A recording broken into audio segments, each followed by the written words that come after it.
શું થયું? અલા બાને હોસ્પિટલ લઈ ગયા હતા, ગયા છે, એટેક આવ્યો તો કેટલો ટાઈમ કીધો? ઠીક, સારું, સોરી હો, ખોટું ના લગાડતા.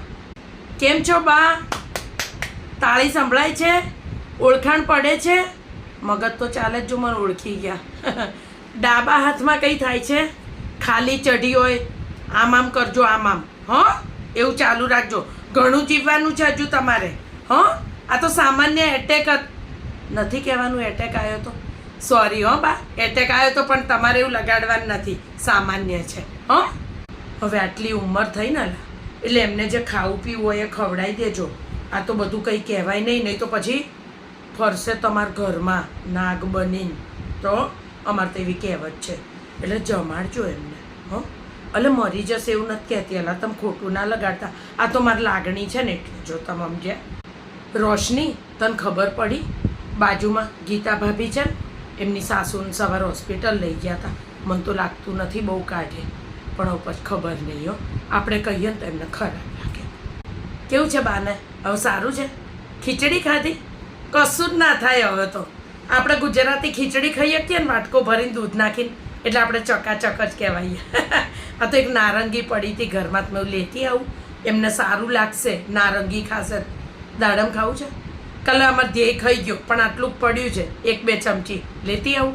તમને એવું ના થાય અલી કે હું આવીને કંઈ ફ્રૂટ ના લાવી. એક ચીકું પડ્યું લાવું, એક કેળું પડ્યું જોઈએ જ, એક સફરજન જોઈએ જ લઈએ. નહીં, કંઈ ખાવું જ નથી બાના, ખીચડી જ ખાવી છે. પછી ગેસ ઊંધો ચડશે તો હે કરશે, આફરો ચડશે. વિચારીને આલજો ખાવાનું. તાજો એટેક છે ને, હાચવવું પડે, સમજ્યા? અત્યારે જિંદગીને ભરોસો નથી ગીતા ભાભી, સમજ્યા? આપણે ઊંઘીએ 4 ને ઉઠીએ 3, એવી હાલત છે. એટલે વિચારવાનું. બા હું તો કહું 100 વર્ષ જીવે. આખી સોસાયટીને પંચાયત કરવાનું એમણે છે ને ઠેકો લીધો છે, એટલે જલ્દી જશે નહીં. અમારા ઘરમાં 70% ઝઘડા તમારા ડોસીને લીધે જ થાય છે. પણ તોય અમે મહાદેવને પ્રાર્થના કરીએ કે લાંબુ જીવે. અમારે તો એવું કંઈ નહીં. જો કેવું છે બા? તાલીનો અવાજ સંભળાયો?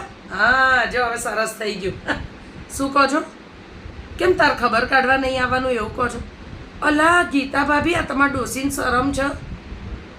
હે, એટલે હું આવું તમે વહેલા મરી જાવ? અલા મહાદેવને હું તો પ્રાર્થના કરું, શિવલિંગ ઉપર તમારા નામનો એક લોટો ચડાયો મેં, અને તમે આવું બોલો છો કે તાર ખબર કાઢવા નહીં આવવાનું?